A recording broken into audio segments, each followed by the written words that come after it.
ठाण्यानंतर पुण्यात हिंदी मराठी वाद पेटलाय। मराठी कर्मचारी वर्गावर अन्याय करणाऱ्या एअरटेलच्या टीम लीडला मनसेने खास चोप दिलाय।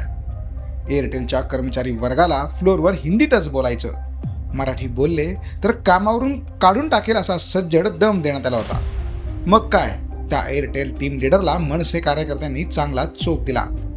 मराठी पोरांच्या अन्यायाला मनसेने वाचा फोडत पोरांचे पगार करायला लावले, अन्यथा एकाच वेळी एअरटेलचे 3 ऑफिस फोडून टाकणार असा इशारा मनसेकडनं देण्यात आला होता। नमस्कार, जय महाराष्ट्र। मी आशिष साबळे पाटील, माझ्यासोबत मनसे सहकार सेनेचे जिल्हाध्यक्ष मनोज खराबी आणि तुषार मोरे आणि ही माझी पूर्ण माझ्यासोबत जे आहेत आज, हे सगळे एअरटेल कंपनी वाकडेवाडीचे कर्मचारी आहेत। गेल्या महिन्याभरापूर्वी हे लोक माझ्याकडे तक्रार घेऊन आली होती की तिथे शाहबाज अहमद म्हणून असणारा जो टीम लीडर आहे तो आपल्या मराठी पोरांना, मराठी सणांना सुट्टी देत नाहीये, त्यांना विकली ऑफ देत नाहीये, त्यांना गेले 3 महिने पगार केला नाही, फ्लोअरवर हिंदीच बोलायचं, त्याला मराठीची काय एलर्जी माहित नाही। त्यांनी मला जशी तक्रार केली की बाबा 3 महिने पगार नाहीये, काही लोकांची लग्न ठरली होती आणि घरचे बाकीच्या सगळ्या गोष्टींचे प्रॉब्लेम्स होते आणि तरी या सगळ्या गोष्टी सुरू होत्या। त्यावेळेला त्यांच्या लिगल टीमशी आणि HR लोकांशी मी बोललो की बाबा ह्या मुलांवर अन्याय करू नका, तुम्ही आपली ही मराठी पोरं कामाला येतात तुमच्याकडे, तुम्ही त्यांचं पेमेंट थकवतायत, त्यांच्यावर अन्याय करतात, 1 रुपये अन्याय करू नका, ही त्यांना विनंती वजा त्यांना सांगितलं होतं, नाही तर आम्हाला यावं लागेल। गेले 15 दिवस मी त्यांचे सचिन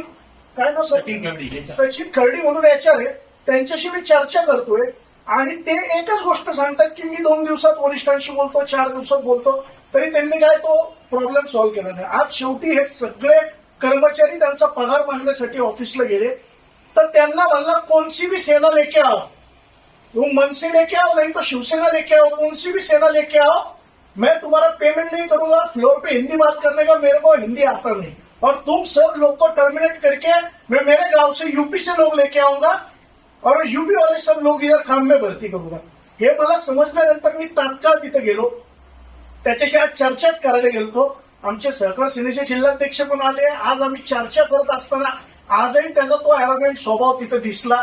त्याला मी विचारलं की बाबा ह्या मुलांचा पगार तू केला पाहिजे आणि यांच्यावर अन्याय नाही केला पाहिजे, तर आजही तो मेरे को मराठी आता नाही, मी मराठी बोलूंगा नाही, आणि त्याचा तो जो काही उपजत ॲरोगन्सी असलेला स्वभाव होता त्याला आम्हाला मनसे स्टाईलला चोप द्यायला लागला। आणि मग त्याला चोप दिल्यानंतर आज सांगितलंय सोमवारी यांचे पगार पण यांना जमा झाले पाहिजे, कुठल्याही कर्मचाऱ्याला अन्याय झाला पाहिजे नाही, आणि तू पुण्यात आलाय तर तू मराठी बोलायला शिक, आणि तू जर परत तिथं आरेरावी केली तर तुला परत एकदा मनसे स्टाईल चोप दिला जाईल। कालची जी घटना ठाण्याला घडली तेव्हापासूनच आम्ही डिस्टर्ब होतो पूर्ण की बाबा आपला मराठी माणूस एकत्र का येत नाही, आपण हिंदू म्हणून एकत्र येत का नाही।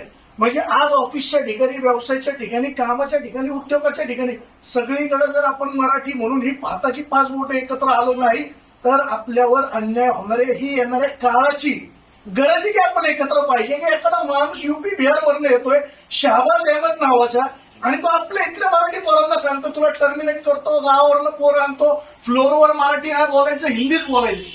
मग यांची काय मोगलशाही लागली आहे का, ही काय मोगलाई आहे का? त्याच्यामुळे आज त्याला मनसे स्टाईल हा प्रसाद दिलाय। हा आम्ही एक मेसेज पाठवतोय महाराष्ट्र नवनिर्माण सेनेतर्फे की तो जे बोलला कोणसी भी सेना लेके आओ, मनसे लेके आओ, नाही तर शिवसेना लेके आओ, म्हणून त्याला आज दिलेला हा एक चोप आहे। आणि हा संबंध महाराष्ट्रात एक मेसेज घ्यायला पाहिजे की परत जर महाराष्ट्र नवनिर्माण सेनेला कोणसी भी सेना लेके आओ आणि तुम्ही मराठी बोलणार नाही तर तुम्हाला मनसे स्टाईल चोप दिला जाणार। धन्यवाद, जय महाराष्ट्र।